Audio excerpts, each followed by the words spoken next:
Como você fica quando está desconectado? Já parou para calcular o tempo que passa com o aparelho? Quando foi a última vez que saiu de casa sem o celular? Levantamento do Google mostra que 73% da população brasileira não sai de casa sem o celular. Comer com ele na mesa, dormir com ele na cama e até ir para o banheiro. O dispositivo virou um companheiro inseparável.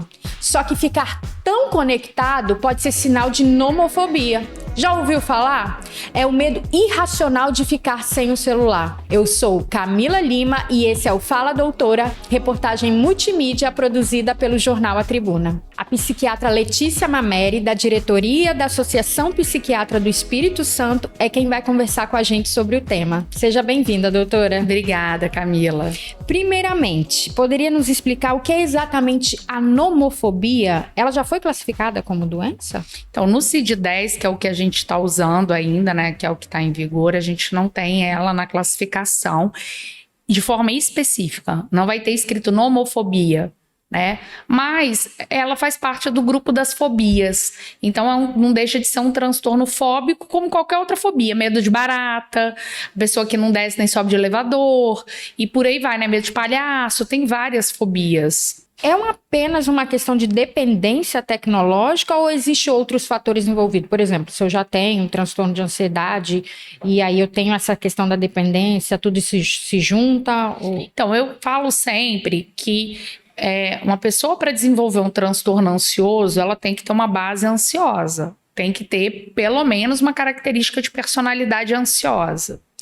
Ela pode ter uma outra fobia e desenvolver uma nomofobia. Ela pode ter um outro problema psiquiátrico e desenvolver uma nomofobia, como também ela pode não ter nada e ter desenvolvido. A Monique Caldas, ela mandou uma pergunta assim: como eu posso identificar se estou me tornando dependente, né? Se eu estou me tornando nomofóbico?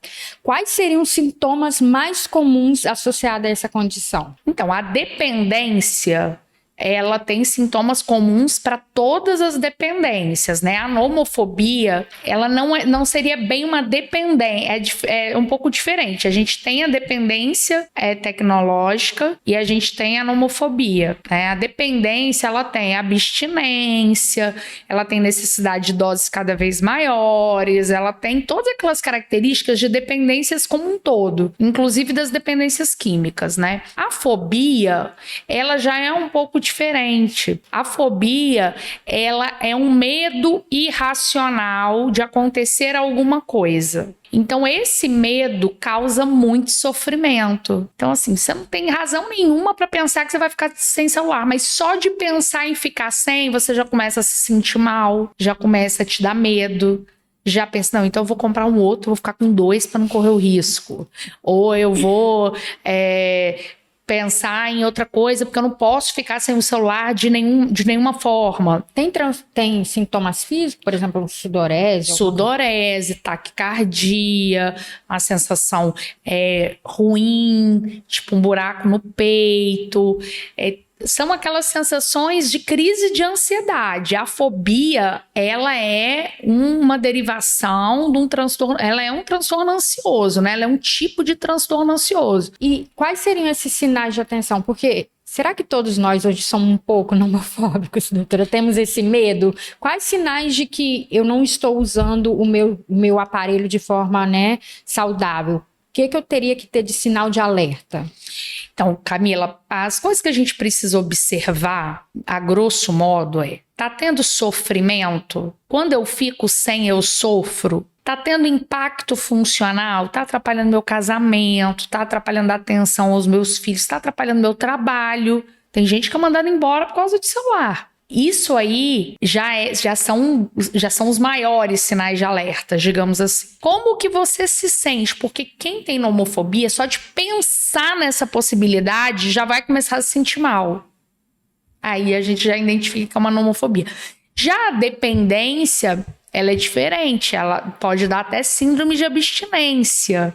Então, assim, podem estar juntas? Podem, mas podem estar separadas. Meio que se confunde, né? Um pouco difícil desassociar uma da outra, assim. Mas você pode ter nomofobia sem ter dependência. A nomofobia, então, se a gente for para analisar agora, vocês não têm um levantamento, não tem nada ainda que indique, mas pelo perfil que vocês veem, consultório seria mais crianças e adolescentes? É o que eu vejo no consultório. O que eu vejo no consultório é mais criança e adolescente. Tanto que a primeira coisa que eu faço é tirar o celular em crianças com quadros graves. O que seriam quadros graves, assim? O principal é a ideação suicida. Gente. E eles se comunicam pelo WhatsApp e isso ganhou uma glamorização no meio dos adolescentes, né? Então, automutilação, ideação suicida. A primeira coisa que eu faço é tirar o celular, porque quando tiver com o celular vai continuar sendo vitrine para o que está acontecendo. E qual que é o tratamento? Aí vai depender de como que é o grau, do que tem associado a essa nomofobia. Então, se for uma coisa assim, só nomofobia, que aí é um padrão fóbico, né? A gente vai tratar com medicações, se já tiver sofrimento e disfunção, terapia, atividade física, alimentação, orientação, né, psicoeducação, que a gente chama. Agora, se não tiver sofrimento nem disfunção, a terapia e a psicoeducação, ela por si só, ela já adianta. Agora, tem sofrimento, tem disfunção, é doença. Sendo doença, eu preciso tratar com medicação.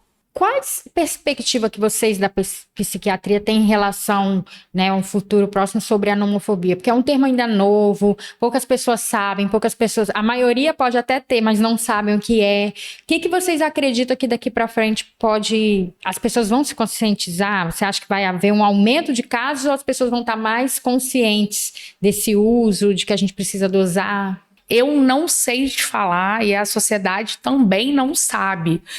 Por quê? A velocidade que as coisas estão mudando no mundo é imensa.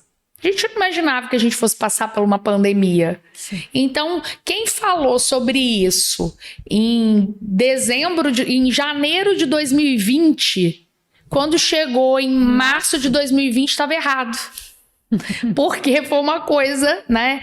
Então não dá muito bem para a gente ter uma ideia. É claro que as tecnologias vieram para ficar. Vide inteligência artificial, como que tá a discussão da inteligência artificial. Nem o pessoal que mexe com isso está sabendo para onde que nós vamos, né? Então não dá para falar exatamente. O que a gente tem que focar é viver bem. Talvez a psiquiatria esteja voltando para... a gente esteja tentando voltar as pessoas para a origem delas, né? Mais importante do que criar nome, do que criar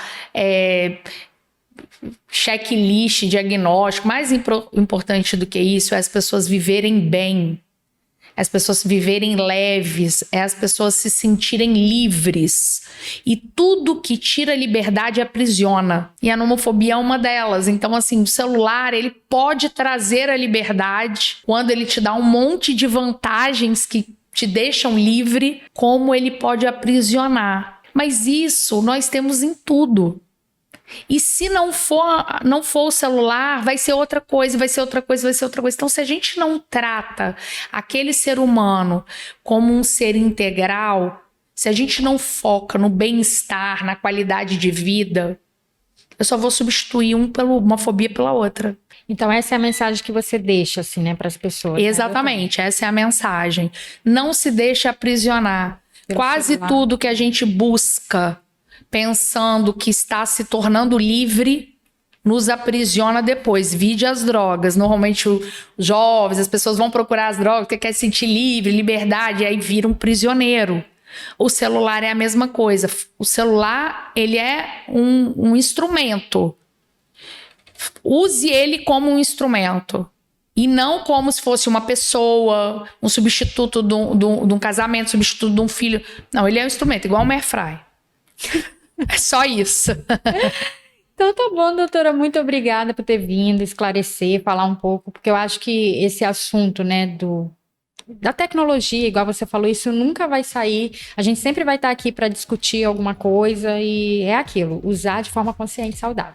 Exatamente. Muito obrigada, conte sempre comigo, é um prazer falar com vocês. Obrigada, doutora. Esse foi o Fala Doutora, e essa reportagem está disponível na versão impressa de A Tribuna, no portal Tribuna Online, no nosso canal do YouTube e nos tocadores de podcast.